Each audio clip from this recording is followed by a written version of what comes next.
Dear graduates of the Dominican School of Philosophy and Theology, President Dr. James Donahue, the President of the Graduate School of Theology here at the university, Chancellor Father Emmerich Vogt, Chancellor of the Dominican School of Philosophy and Theology, President Michael Sweeney, fellows, trustees, faculty, and staff of the Dominican School of Philosophy and Theology, fellow families, friends of the graduates, ladies and gentlemen. I'm very privileged and honored to have been able to receive this doctorate in theology honoris causa, and especially from this Dominican School of Theology and Philosophy, from St. Thomas, who has taught me to be open to whatever truth is presented before us. I was just speaking with Bishop Cummins a few minutes before coming to this floor, and he said that he's just concluded a study on the foundations of the Graduate Theological Union and the role of Bishop Begin in that foundation. And he's looking forward to making it available, I think, to a wider public. He spoke especially of the very minute attention which the bishop gave to the establishment of the school, apparently indicating the importance that he attached to the step that he was approving. My dear graduates, from a vantage point on what has been identified in Spanish colonial times as the Contra Costa Hills, and on what presently has developed into the site of the University of California, Berkeley, Frederick Billings and several young men from the College of California were watching two ships sailing beyond the Golden Gate in 1866, a year after the ending of the American Civil War and Abraham Lincoln's assassination. The term used by the author to recall the scene is unusual. Quote, "They saw two ships standing out to sea." Standing out to sea. The nautical twist of ships standing out to sea means taking or holding a course at sea. In this local legend, the figure of the years after 2009 should not remain hidden to the graduates of this Berkeley embodiment of the Dominican Studium Generale. The two ships standing out to sea. You may decipher the anticipated form of the discipline encompassing your future after the studium. You are now entering the deep waters beyond the Golden Gate. Hold the course in the sea beyond. At the dawn of the new millennium, on the solemnity of the Epiphany, in 2001, Pope John Paul II did not hesitate to challenge the whole church with the severe demand of Jesus, "Duc in altum," set out into the deep. In Anglo-Saxon nautical terms, my message to you, the graduates of 2009, is this: leave the Golden Gate behind and be like a ship standing out to sea. Duc in altum. Yes, the seas are choppier than anticipated, a lot choppier than we had hoped. To continue the trope, over the near course of the unfolding of the new millennium, the Catholics in North America may be approaching a perfect storm. Does this mean that you should not set out from the Golden Gate? No, it's too late to protest. It's too late.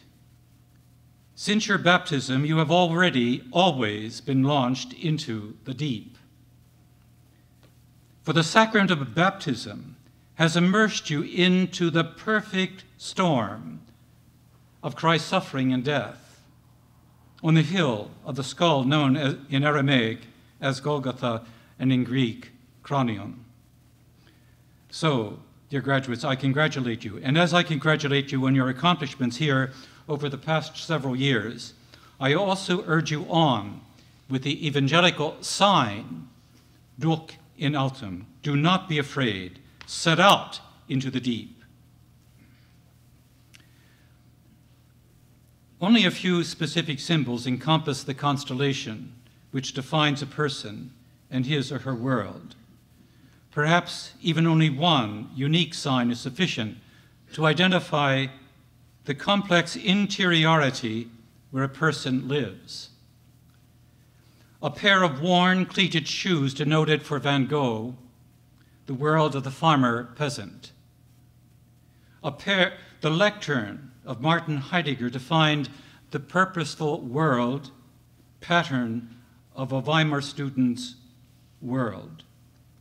Frederick Billings, the college student who sighted the two sailing ships while he stood on the hills of Contra Costa, conjured up the trope of his own everydayness. It turned out to be those two ships standing out to the sea. They defined for him his citizenship within the manifest destiny of the unfolding American empire in its rush westward. The ship sailing into the vastness of the West recalled for him George Berkeley's poem. Berkeley, an early 19th century Anglican bishop of Cloyne in Ireland, envisioned the expansion of the British Empire and of its American progeny. With an imperial imagination, he wrote, "Westward the course of empire takes its way." This was Billings' recall. He then suggested to his colleagues that the new town north of Oakland, with its westward flow and with its freshly planted college, be called after that English philosopher whose brief description of being became famous, esse est percipi. To be is to be perceived. It is worth noting that the dependence of John Henry Newman upon George Berkeley was not incidental. In his Grammar of Assent, as Jean Guiton says in his penetrating observation, Newman is like Berkeley. He sees in the world only persons. Whatever has not that character is shadow, symbol, or notion. Why am I speaking of the notion of human interiority at a graduation? Well, my audience, especially my specific audience, consists of Catholics who are now standing out to see. You are standing out, standing up.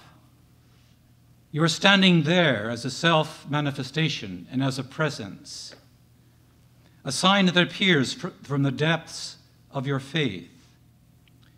Your interiority is necessary to capture an epiphany, a shining forth, an aletheia, the truth about yourself, an unconcealedness.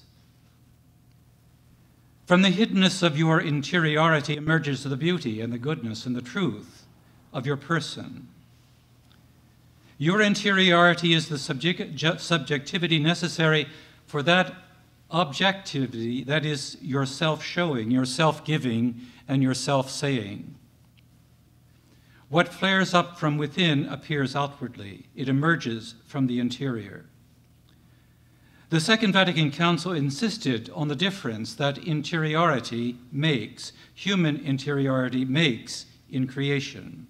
Quoting, "By humankind's interior life, man far exceeds the totality of things and experiences this deep interiority, profundam interioritatem, when he enters into the heart where God, the searcher of hearts, is waiting and where it decides his own destiny in the sight of God."